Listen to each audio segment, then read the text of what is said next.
Sa mga hindi pa nakakaalam, ito pala ang mga naging kasaysayan ni Robin Padilla. Tara, samahan ninyo ako at kilalanin pa natin siya.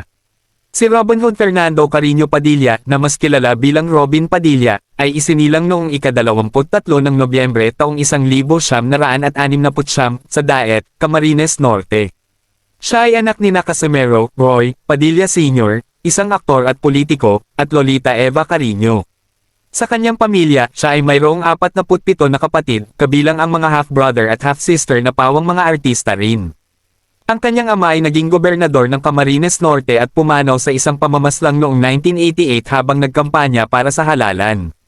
Nag-aral si Robin sa Sina College of Quezon City para sa elementarya at nagtapos ng high school sa St. Louis University Boys High School. Sa edad na 17, pinili niyang talikuran ang kanyang pag-aaral upang ipagpatuloy ang kanyang karera sa pag-arte.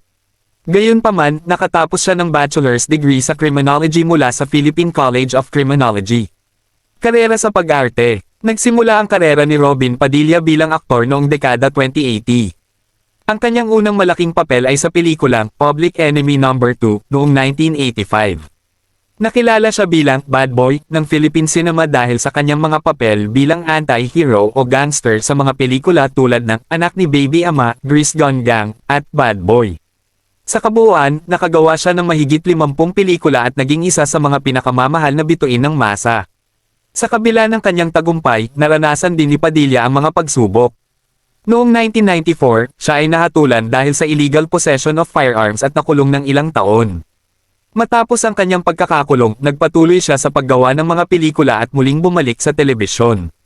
Karera sa politika. Pumasok si Robin Padilla sa politika noong 1995 nang tumakbo siya bilang Vice Governor ng Nueva Ecija ngunit hindi nagtagumpay.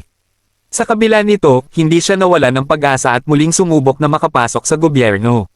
Noong Oktubre taong 2021, naghain siya ng Certificate of Candidacy para maging senador under PDP laban para sa halalan noong 2022. Nanalo si Padilla bilang senador noong Mayo taong 2022 na may pinakamataas na boto na umabot sa higit 27 milyong boto, ang pinakamaraming boto para sa isang senador sa kasaysayan ng Pilipinas. Siya rin ang kauna-unahang Muslim senator mula kay Santa Nina Rasul na nagsilbi hanggang 1995. Sa Senado, itinataguyod niya ang iba't ibang plataporma tulad ng laban kontra kriminalidad at iligal na droga, pagtataguyod ng federalismo, at iba pang hakbangin para mapabuti ang kalagayan ng mga Pilipino. Personal na buhay. Si Robin Padilla ay may 4 na anak mula kay Lizelle Sicangco at 2 anak kasama si Mariel Rodriguez. Nag-convert siya sa Islam matapos makulong at nag-asawa kay Sicangco gamit ang seremonyang Muslim habang nasa kulungan pa.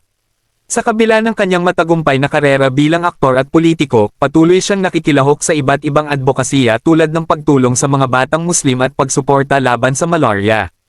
Ang buhay ni Robin Padilla ay puno ng tagumpay ngunit hindi rin nawawala ang mga hamon. Mula pagkabata hanggang ngayon ay patuloy siyang nagbibigay inspirasyon hindi lamang bilang artista kundi pati na rin bilang leader.